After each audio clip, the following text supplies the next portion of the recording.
Hey, everybody, it is I, myself, and me, Richard Harris, along with my friend Scott Leese and another good friend on the Surf and Sales podcast, uh, Gaetano.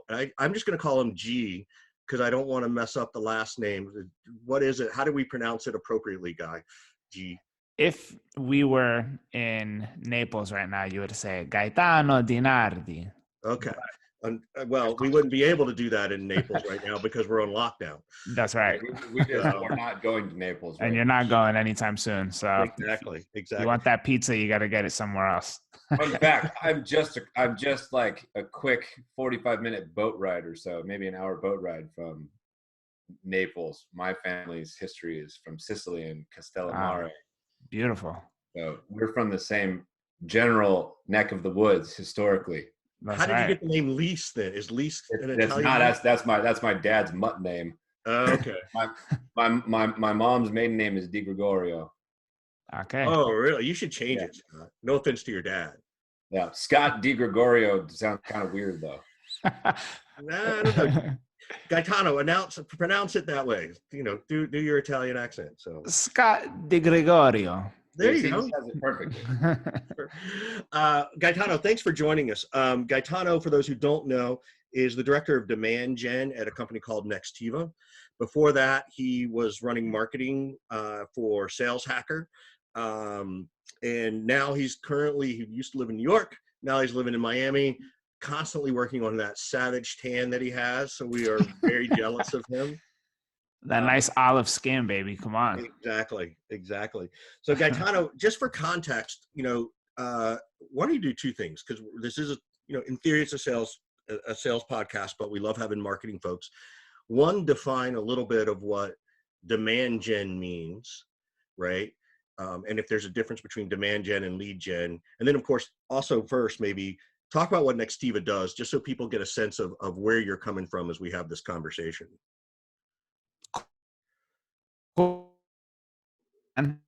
Having me.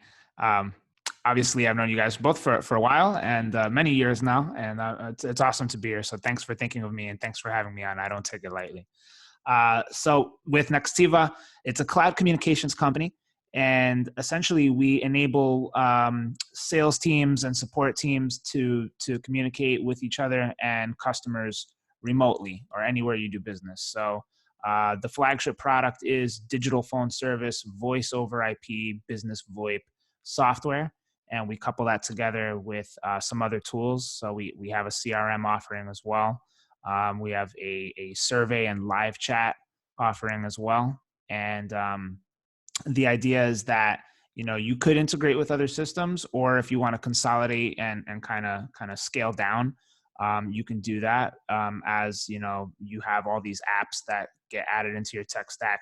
It does get more complex as your business grows, and if you want to just kind of scale back down to the bare bones and consolidate everything under one system, you could do that. Or if you want to scale up and go the opposite way, you can do that too. Just depends on what's best for your business. So Just to clarify, as you think about the Nextiva customers, they are sales and they are marketing, right? Because it can handle both pieces. So here's what the ideal Nextiva customer would look like, right? A remote team, sales and support teams, there's a good use case there. IT teams, there's a good use case there. And then just your middle of America, heart of America business owner, right? So you may think about the kinds of keywords that we drive traffic for. It's things like business phone service, right? It's kind of vertical agnostic. So the myriad of different kinds of businesses that are searching for that on a daily basis are huge. And we drive a lot of traffic for these vertical agnostic keywords. So we kind of get, the wide spectrum of customers. We have customers ranging from Netflix to Shelby American Motors, right? So you have some of these big name brands, and then you also have some of the brands that kind of are loved and respected as your classic American business stories, if you will. Cool. So now talk about demand gen. Like, define that? It's we've been hearing it for a lot of years. I certainly have heard it for a long time. I don't know if every salesperson truly gets it. Talk to us about what that role even means. And is there a definition depending on who you are and where you are? Yeah, for sure. So maybe before I tell you guys from my experience of being in it, what I feel it is today, there's not a universally agreed upon definition. Maybe I'll quiz you guys. Maybe Oh God. Scott and Richard, you guys can take a stab, like in 30 seconds from what you guys know from, being sales pros. How would you define demand gen? What do you think it is? A mythical creature that I've never had the benefit of working alongside. How's Okay. that for an answer? I love that one. Because that's true. A lot of people don't know much about it. Yeah, I would say that it's the arm of marketing and sales that's trying to connect that message to drive more inbound traffic, right? How do you? I don't know if it's SEO and SEM, that could be a piece of it, but I'm hoping there's something a little bit more robust than that. But I think Mar- that in my head that's what it is. But who knows? Yeah. marketing specific activities that are designed to bring in inbound leads. You guys are getting there. You guys are definitely getting there. So the This is North pretty Star, embarrassing. We did not succeed. I mean, it was really good. You guys are both really, yeah. So definitely big. So you guys hit the nail on the head with one aspect of it, right? So the idea in the past was like, you would be a specialist role. Like you would start off as a specialist maybe. So you would get really good at like SEO, right? Or you maybe get really good at SEM, or maybe you would get really good at both. But what people that are just like these functional, really mile deep specialists do is they focus on that channel, and that's all they focus on, right? Whereas me in demand generation, you have to know many different channels. You have to know SEO, SEM, conversion rate optimization, marketing automation, email marketing, and then you have to be coordinating all of this with sales. And it can be inbound and outbound together. It could just be purely inbound, and dare do I say it could be purely outbound. I don't believe that's what demand generation is, but if you're doing a lot of outbound content creation, working with sales enablement. Yeah, talk about that for a second. If there is a sales leader here and they're going, okay, I got it, but Gaetano just said something about outbound, and I've got a team of outbounders. Where can a sales leader leverage and partner with demand gen better to drive to focus on that piece if they have an outbound team? Yeah, for sure. So the North, no matter what you're doing, by the way, if it's inbound or if it's outbound, the North Star metric really is lead quality. It's lead quality. It's not necessarily It's not lead volume. It's not lead volume. No, it's not lead volume. Good. Let's repeat that for everybody. Yeah, it's not lead volume, it's lead quality.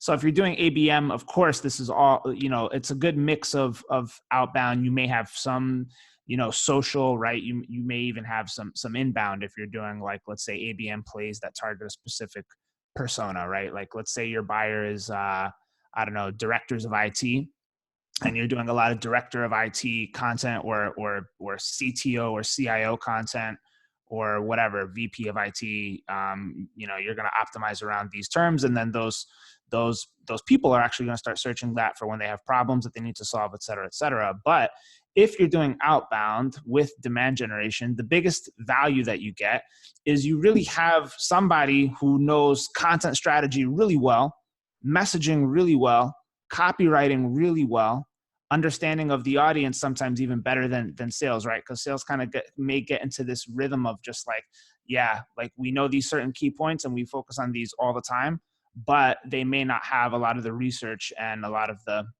So go dig into that a little bit. Yeah. Dig into some of those examples though, right? Because that sounds really good, but it still sounds buzzwordy, right? So Scott is my VP of sales. I'm running the outbound SDR team. Scott's getting angry at me and using his Sicilian Italian accent, Di Gregorio, and he's like, Richard, come on, like, get your shit together. You need to do better at outbound. And I go, Gaetano, what the fuck do I do? Scott's all up in my shit. What do I do? Help me. Right? Yeah, exactly. Here's what our team is doing. We've got these use cases, we've got these case studies, we've got some good messaging and some outbound emails. What else can Gaetano help Richard with? Yeah, exactly. So the main thing is coordinating with that sales leader on the kinds of cadences and plays that you want to run across different channels. So what you may want to do, for example, right, is go really big on a specific kind of retargeting and a specific kind of messaging that you want to hit over and over again. Sales may not have time to come up with. Like, give me an example of that, right? Yeah. So Scott was the VP of sales or the CRO of sales at Qualia, real estate, right? That kind of stuff. Like, what would get me and Scott excited to go, okay, Gaetano's got this nailed down for us? Gotcha.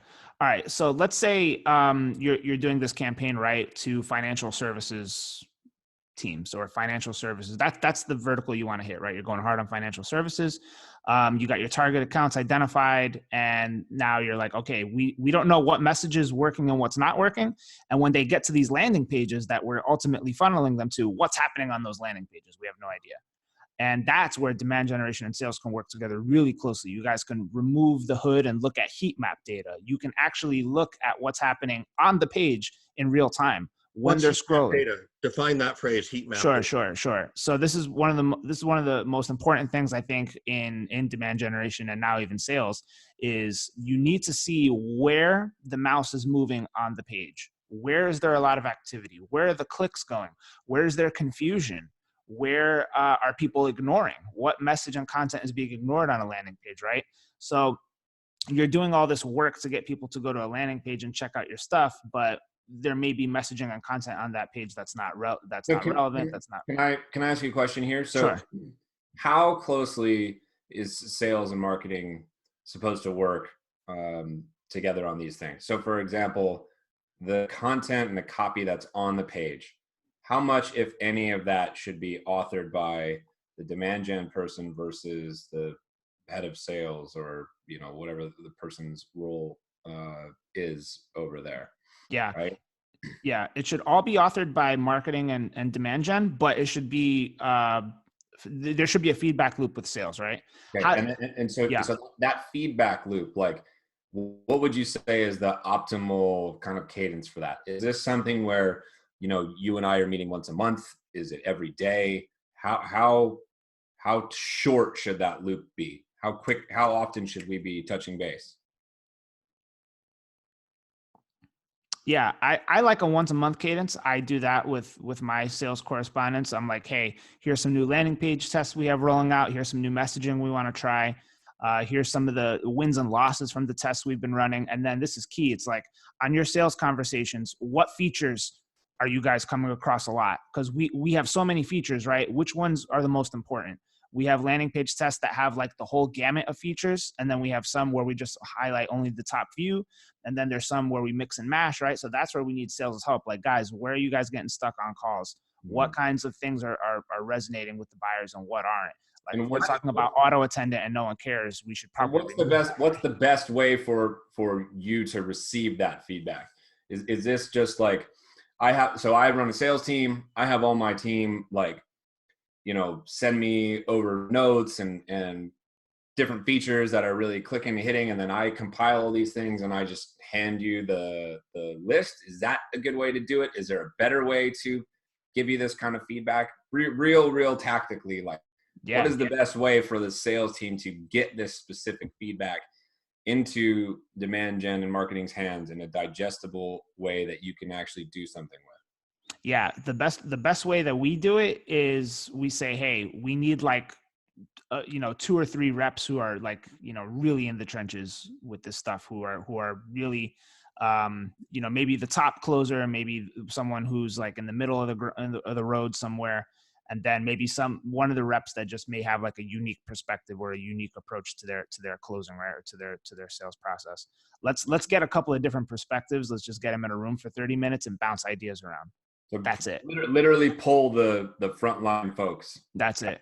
Yeah, so just out of curiosity, because I don't know this, right? And sales is a little bit more impatient than marketing, I think. Although I know you, and you might be a little impatient too. Let's say I roll out a new landing page, and I'm hearing you say a couple of things. One is, hey, it may take a month to make some additions. Here's what we're seeing. But hey, I also have this feedback loop with the frontline salespeople. How much data do you think is needed? How many page visits to make you feel like you've got enough good data to start making some adjustments, right? Because sales will be like, great, we put it up on Monday. Let's see what happens Friday, right? Gaetano, change this. Friday. It's not working, right? Like, Yeah. You've been out of the game too long, Richard. Salespeople are not waiting until Friday if something went into effect on that's Monday. why I'm asking this question. Yeah. Educate us on, look, if you're, let's face it, if you're Google, right, they could probably do it in a couple of days because they got enough quality data coming in. But you're not. You're Nextiva. You're Richard Harris, the Harris Consulting Group. You're Sales Hacker, right? What does that look like in your mind? Yeah. The data. So, yeah, that's a really good one, Richard. I'm glad you brought it up. So it depends on traffic source because different traffic sources have different intentions.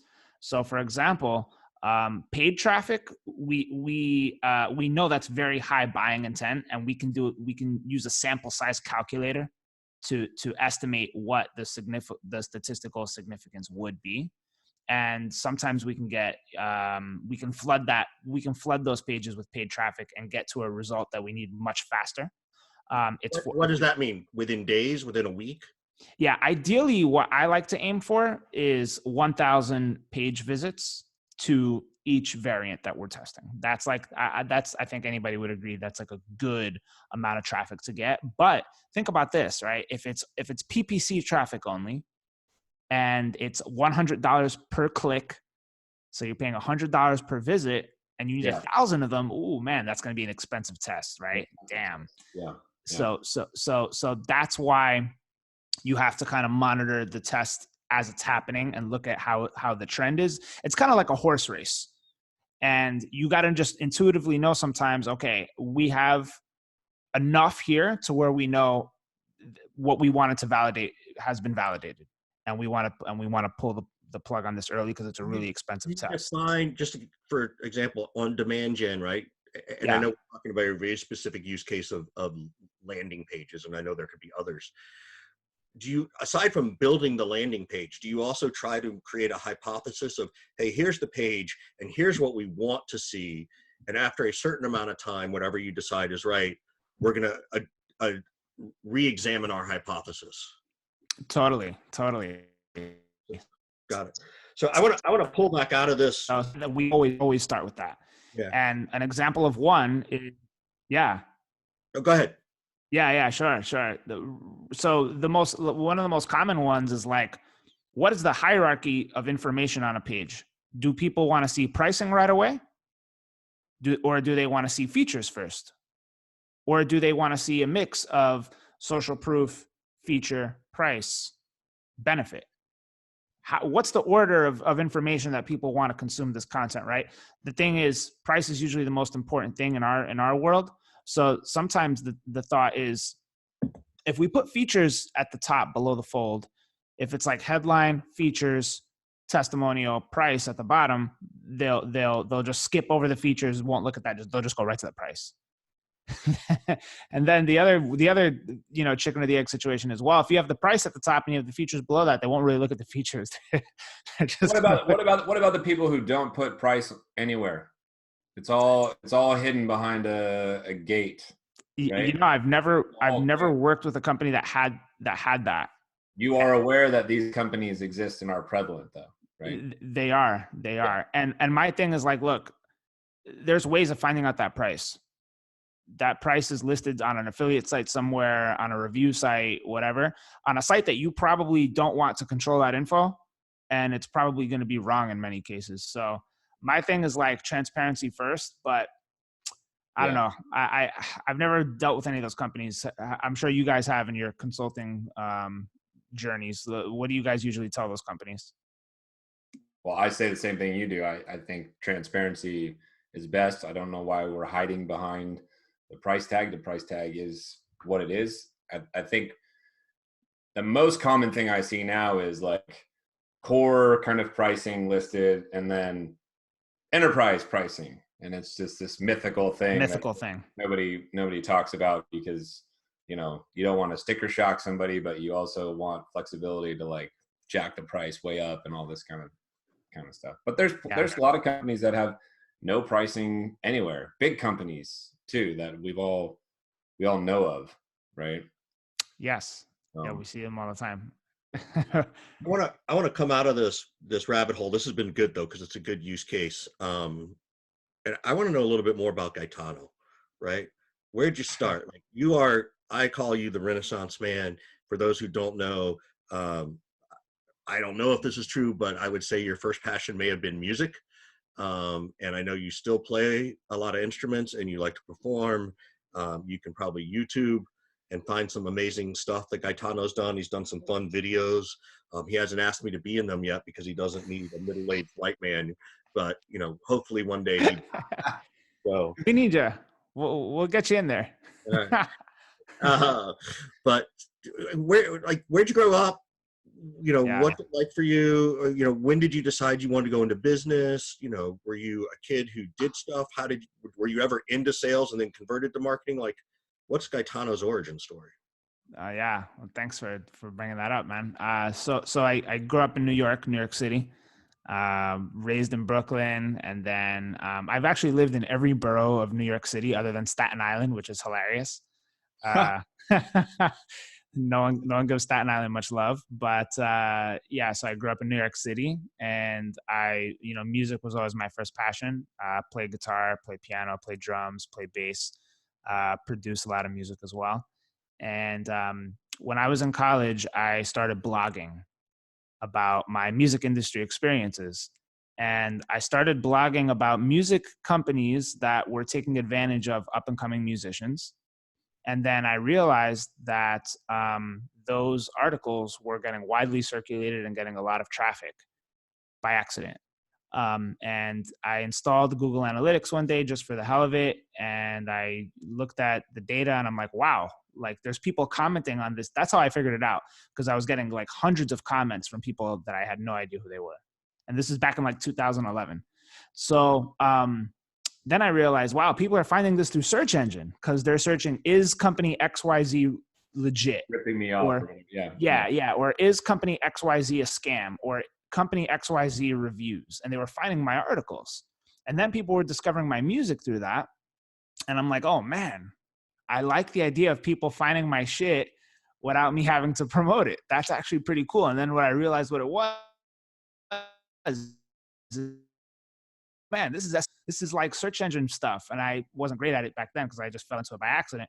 But the idea was I was writing really comprehensive shit, and by nature it was getting found, right? So I liked that concept. And actually at the time I was in college, and I was also an account executive at a consulting company in New York, and I was selling consulting services. And that's when I realized, inside sales. I was inside sales. Yep. It was inside sales. Yep. I was on the phone a lot. I was, closing deals. I was okay. Like I wasn't bad, but I realized, I don't hate sales. I just hate what I'm selling. Yeah. Sales can actually be cool if you like what you're selling. I just hated selling consulting services, and I was working with a bunch of British guys, and they were just like really like dry and cold. Right. So, then while I was at that company, no offense to any of our British listeners, I think we hit the top 100 in the UK, Scott, remember? That's right. Yeah. Yeah. I mean, people in the UK are actually, I think, pretty cool. I think these guys were just like, they were ex-Navy Marines, Royal Marine Commandos. So they were like tough. But anyway, I was like doing things there that kind of gave me the signal that I should be in marketing. Like I was digging into their analytics when no one asked me to, and I was finding things. I was looking at their website and calling out problems that they didn't realize existed. And they were like, wow, that's actually a great idea. So you were one of those reps that was focused on like a lot of things, not exactly pertaining to your particular role in that moment. Yeah, exactly. And you know why? Because I'm fucking curious. Yeah. I have an insatiable desire for learning. So then I left that company, and then I decided I need to be working in marketing. And I got a job at an SEO company right after that. And from there, it was kind of off to the races. I got really, really good at like technical marketing, SEO, content strategy, paid marketing, paid acquisition, conversion testing. I learned all this stuff in an agency. And I think if you start your marketing career in an agency, you're going to be in really good shape. I busted my ass, worked for about two years straight in a really grueling environment. And then from there, I went to Pipe Drive, a sales CRM company, and I led SEO efforts there for about a year and change. And then how I met Max was an interesting story. It was also blogging. So the key About theme, music? the key theme here is blogging. Like blogging got me to where I'm at today. Like people think it's an underrated thing. It's writing, blogging, and sharing everything I know. So I was writing SEO case studies and experiments back from my Pipe Drive days. I was doing tear downs of like Uber and Lyft, tear downs of like Workday versus Hello Oscar. Like I was doing massive SEO case study tear downs, and they started getting widely circulated. And Max saw one of them, and the intro was made from the site owner that I was guest publishing on these case studies to Max, and that's how Max and I met through me blogging. And just so people know, we're talking about Max Altschuler, who founded Sales Hacker, eventually sold it to Outreach. But I just want to put that context in. So that's how you connected with him. But then, when did that relationship? I mean, because of that, did Max go, Gaetano, I think I could use you, or did that take a little while? Yeah, so it was perfect timing. He was like, look, man, he called it back in like 2017. He was like, we're an events driven business. We got to get out of events. I need someone who knows digital. No one that I have right now really knows digital. He's like, I have a couple of, role players. I have, a really strong brand, a strong foundation within a niche community, which was B2B tech sales. And he's like, I need to take this digital. I need to get out of the events business, and I need to go to digital. And I think you could be the guy. You're up and coming, you're hungry, right? You got something to prove. You've had a good myriad of experiences. I think now is a good time to. I think what he said was, because I had some other offers at the table. I was looking to leave Pipe Drive, and I was telling him about like the offers that I had at the table, and like one really big giant corporate company threw a boatload of money at me, and I was like, dude, like I have an opportunity to make all this. And he's like, well, you could be Kevin Durant and abandon ship and go to the Warriors. Go work for that other company. Matt, I'm calling you right now. Yeah. Yeah. And he was like, or, you could be like, I think Chicago Bulls and try to make something homegrown happen, try to have your own legacy rather than join the ranks of others who have already made it, and you're just piggybacking off that. He's like, Matt, what do you want to do? Do you want to, it was good. It was good, and then the big thing obviously was remote. Yeah. Because that was my first time, my portal into the working remote world. And damn it, I made the right decision. I gave up. This is 2017, G? This is 2017. Yeah. Okay. So 3 years ago, you began the remote work. 3 years ago. Yeah. 3 years ago. Mm-hmm. And I would never go back to office life. And, I made the right decision. People, at the time were saying, damn, you're leaving a lot of money on the table. This big giant company is throwing so much money at you and all this stuff. And I'm like, yeah, but I would have less satisfaction and less quality of life because I'd have to commute 3 hours a day. Yes. So forget it. So now that like, the whole world is damn near about to have to work from home. You've been doing it for 3 years. Richard's been doing it for even longer. Give a couple, tips on how people can, be as effective as possible, especially in that first like couple month period. I just started this remote thing, work for myself from home in October, and it took me damn near 3 months to feel like I got into a good rhythm. So I'm wondering what advice you can give to people out there who are going to be entering this situation for the first time now. Yeah. Okay. So you guys are veterans. You've been doing this longer than me. So if I miss anything, feel free to jump in. Well, but you mean we've been in the universe longer than you, but you've been working remote longer than me. So you're more of an expert on this than me. Just don't give advice like take a shower and get dressed every morning. I see that all the time, and I'm like, man, I don't put a collared shirt on every day. Give me a break. Nah. I mean, Scott, I rock like you, hat and sports shirts. Yeah, man. Liverpool plays later today. So there you go. You see what I mean? As I can get. Yeah, that's right. And in fact, that's what I wear to work. Like so for context for everybody, we're a hybrid team, Nextiva Marketing, some remote, some in office. And it's unique because I am the manager of the team, but most of the team is in the office. So how does that work, right? And because when Sales Hacker got acquired by Outreach, I was already in the process of moving from New York to Florida. And I didn't know that the acquisition was going to happen, and I didn't know that I was going to be working for a different company entirely. So Nextiva was really cool about it, and they're like, "Dude, you know remote work, you know how to get shit done. You know, we're cool with it, right? Cool." So that leads me to my first tip, which is if you are managing a remote team, you have to manage from a mindset of I trust everybody fully, and I'm not going to like your post, Scott. I think you were right on the money, dude. So good, so good. That's the key. That's literally the same bullet point 1 that I listed. Yeah. We're on the same page with that. Yeah. Yeah. So good. You can't have this mindset of like, oh, what's this person doing at this hour? Or you have to be online from 9 to 5 because that's the business hours of the US or whatever. Everybody on my team has unique working schedules that work for them. And we work in weekly sprint fashion. So what you commit to on Monday, you must deliver by Friday, myself included. And if by Wednesday you realize you cannot deliver it, you must speak up. Otherwise, you got to face the Italian stallion, right? So that's, I think, that's tip number 1 is you have to lead from a place of trust. I think tip number 2 is that you do have to find what works well for you.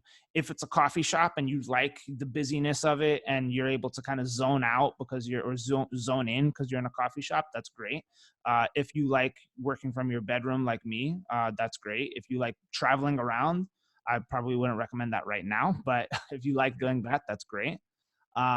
So that's, I think, really important. And then I guess I would also say that the final thing is you have to be a really, really good over communicator in written form, because not everything requires. Can you explain to people who might not know what you mean by that, by over communicator in written form? Like, what would be a good example of over communication? Okay, I got you. Yeah. So we manage all of our tasks in Asana. We're trying to be as email for people who don't know, Asana is a project management tool. And rather than just saying something like... Gaetano, repeat that part again. Your mic went out on me.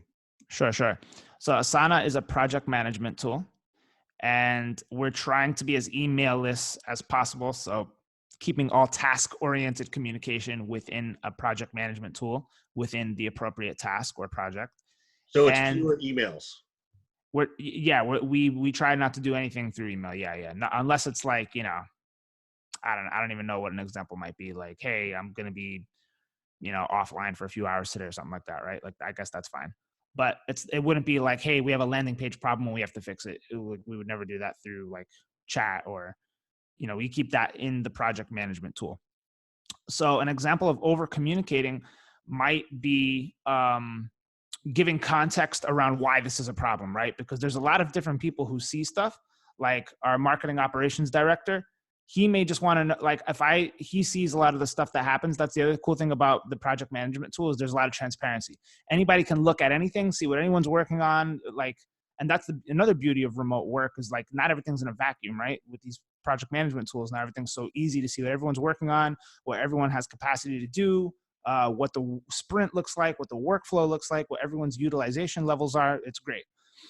So an example of over communicating might be explaining why something is a problem, why we need to do something, what the estimated benefit and impact is if we fix this problem, what is the impact of the problem, right? All this stuff. And then actually tactical steps on like how we can fix it, me explaining all these steps to the dev team, and then also giving like Google documentation on like, technical details. So I do a lot of the research for them. I don't just say, hey, devs, this is broken. Go figure out how to fix it. I actually go the extra mile. This is what you're supposed to do, of outlining all this stuff.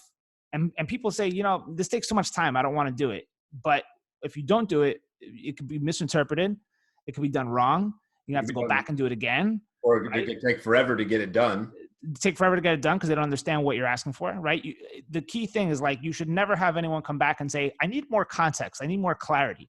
You should give that as much as you can up front, and then that won't happen. They'll just be, oh, I get it. I know exactly what has to. And your pro tip here is do that in writing. So whatever channel of communication you're using. Yeah, don't do it over a call because it's too much. It gets lost, right? And then the final thing, and I do this in almost all areas of marketing, is in every request, there's something called acceptance criteria, which means this task is done when this happens. That's how you know it's done. And what is that final checkbox? Yeah, that final checkbox might be, for example, pricing module updated to have new call to action language, works correctly on mobile, tablet, desktop, and has the new banner that we designed in Adobe XD implemented, right? It has all these things. So it's not just like update pricing module. So I have a question, Gaetano, because I love what you're talking about. And I love that, as you're doing projects, that's managed in Asana.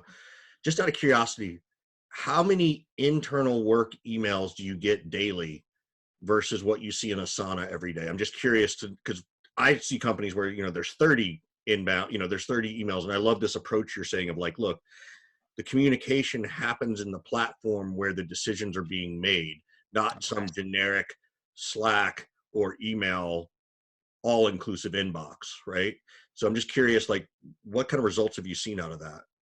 Oh, it's great. It's great. And it was a big culture shift. I was a big driver of this because this is how we operated at Sales Hacker. It was really good.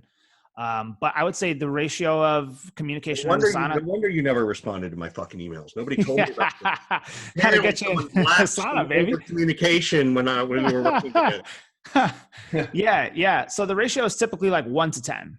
Like if I get like 10 emails from like, internal, and usually it's all like, hey, quick notification from HR or something like that, right? Right. Versus like what I see in like our marketing project management, you're going to get like probably 7 to 10x that, right? And it's, I think it's the right way to do business now because Asana also has a mobile app. So if you're remote, there's going to be times where, let's say, you've given dev all this stuff and they just may have a quick question. You're out to get lunch, whatever. And like a yes, no kind of thing. Or you're in the back of the Uber or whatever, right? So like, hey, big deal. you're at lunch somewhere. Yeah, quick yes, no. Yeah, that looks great. Or this, that, whatever, quick clarification thing. Boom. And then from the mobile app, you that mobility is there with you, right? So you can keep work going everywhere. And then I guess the final tip is know when to shut off from work. It can be very tempting to just work nonstop, work around the clock. Yeah. My schedule, for example, I start work around 10:30, 11 a.m. I work to around 3 or 4. Then I take a huge break. I'm off from like 4 to like 9, 4 to 8. Like that's my time to just chill, clear my head, go for a walk, go for a run, go to the gym, play some hoops, whatever I want to do, play some guitar. And then you're back on. Yeah, I like going on 8, 9 p.m. till around midnight. I just like doing that because there's not all this stuff happening. Do you find there's less noise? It's similar. Way less. Similar to me when I used to get up at like 4, 4:30, 5 o'clock in the morning. There was no noise. Now that I'm working from home, I'm doing a similar thing as you. My kids get home like 3 or 4 o'clock, and I'm kind of screwed until about 9 o'clock when they go to bed. And then at 9 o'clock, like all of a sudden, I got another hour and a half, 2 hours of work I can get done, and there's no noise flying around. It's easier. Yeah, exactly. Yeah. So I guess those are my tips, guys. I don't know if you guys have any others. I mean, from what I've seen, those are the key things.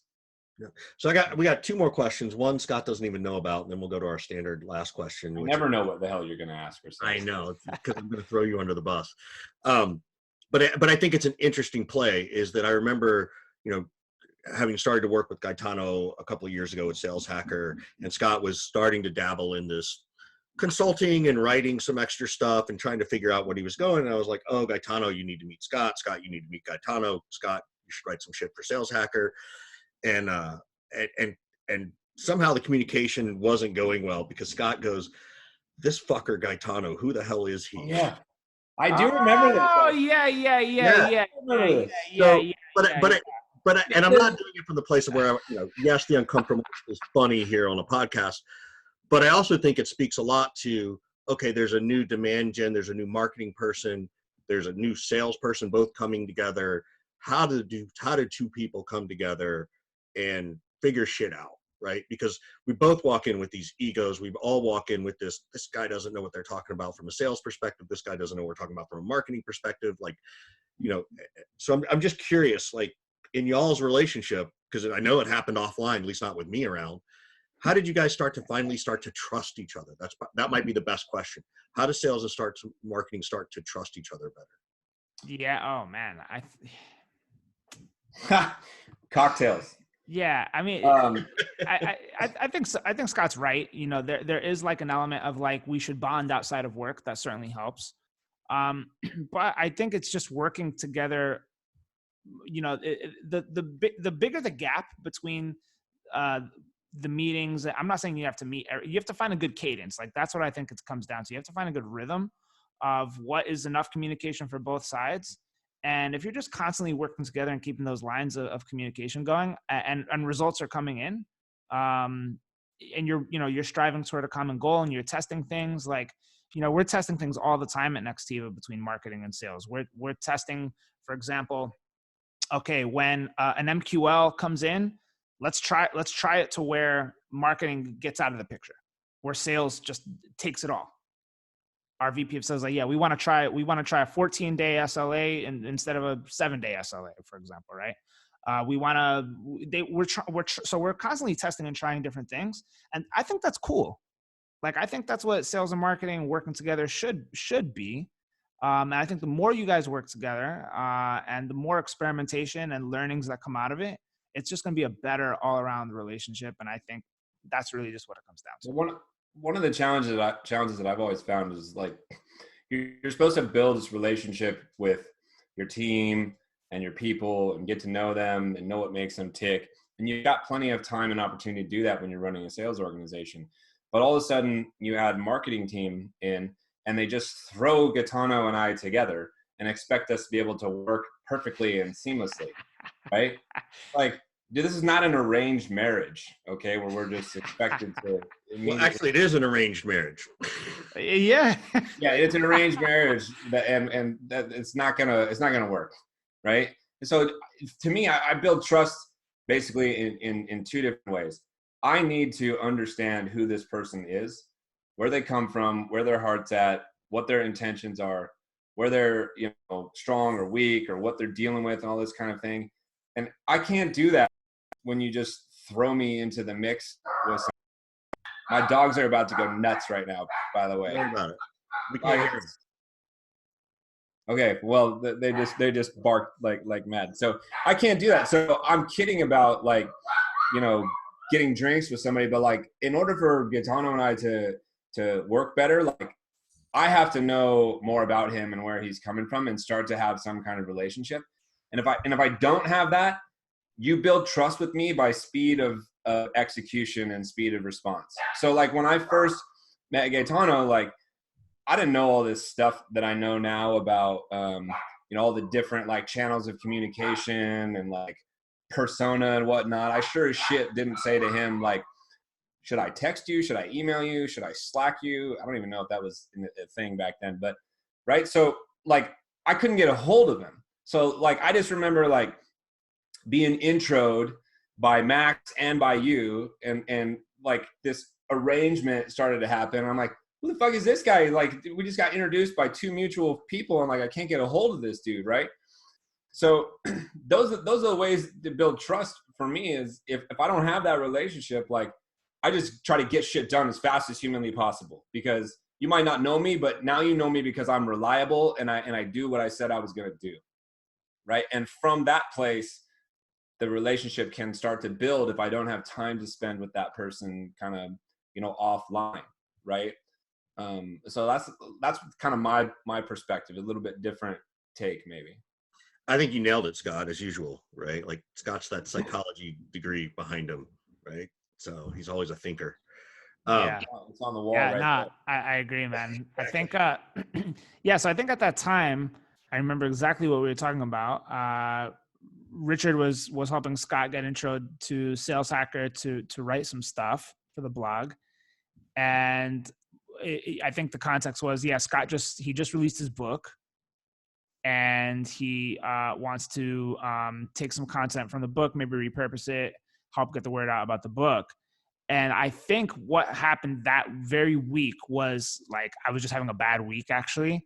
And this is the other thing you don't know about marketing or sales. You don't know what's happening in someone's work life, professional life, whatever. Yeah, for sure. Personal life, whatever. I had gotten like pitched like 5-6 people who just released a book and wanted to like cheaply copy and paste shit from the book and just like, blah, here, just take my shit and publish it.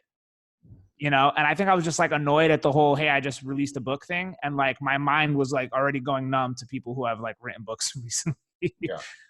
And I didn't know Scott at the time. LinkedIn wasn't as big of a factor as it is today. And I was just like getting bombarded with too much shit. And I was just like, yeah, I'll just get around to it when I get around to it. And then like, I think we rejected the article. Yes. Sorry, Scott. That was it. So, but moral to the story for everybody is, you know, I clearly didn't quit or give up on the relationship, right? And I didn't get written off by Gaetano or Max either, right? We somehow, and I couldn't even tell you how, but like we all continued to kind of communicate and stay in touch. And then the relationship kind of started and the trust kind of built, and, you know, shit eventually did get done. I wrote a couple articles for Sales Hacker, and we've collaborated and talked many times offline about things. So, you know, like anything else, it's just one piece of rejection. Just keep going. Don't give up on the deal, or don't give up on the relationship, you know? That's right. It all takes time. So I'm glad we made it to where we are today. Yeah. So the last question, Gaetano, we'll flip it at the end, which is, how can we help Gaetano? Whether it's helping you, you know, do we need to go subscribe to your music channel? Do we need to, obviously we'll comment and share on your posts. Is there something we could help with Nextiva? Like, how can we help Gaetano?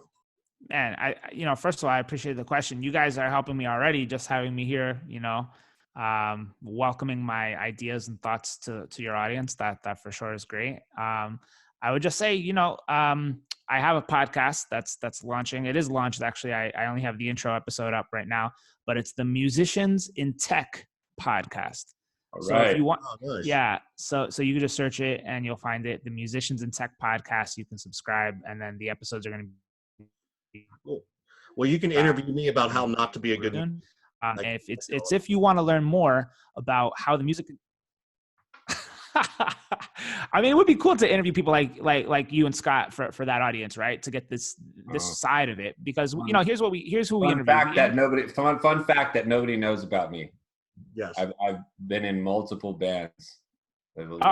Word is out there now.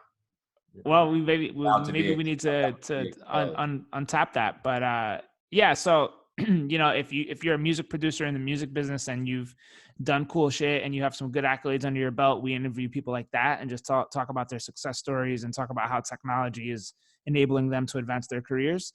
And then on the business side, we interview, like, for example, we had like the SVP of sales from Universal Music Group. And it's really interesting to hear those kinds of stories, because that world is just so different from the world that we're in of like SaaS, right? It's not SaaS. So hearing how all this stuff just works and happens is really cool. And if you want to learn more about it, you can just subscribe to the Musicians in Tech podcast. Awesome. Cool, man. Thanks, buddy. Always good to talk to you, man. Thanks for spending some time with us. Thank you, guys. I really appreciate it. And I'm looking forward to blowing this episode up whenever it drops. Do it. You got to make sure you get more downloads than Max is going to get. I'll definitely get more. So, all right, Gaetano, thanks, brother. We love you, and thank you very much. Thanks, fellas. Love you guys. Thank you so much.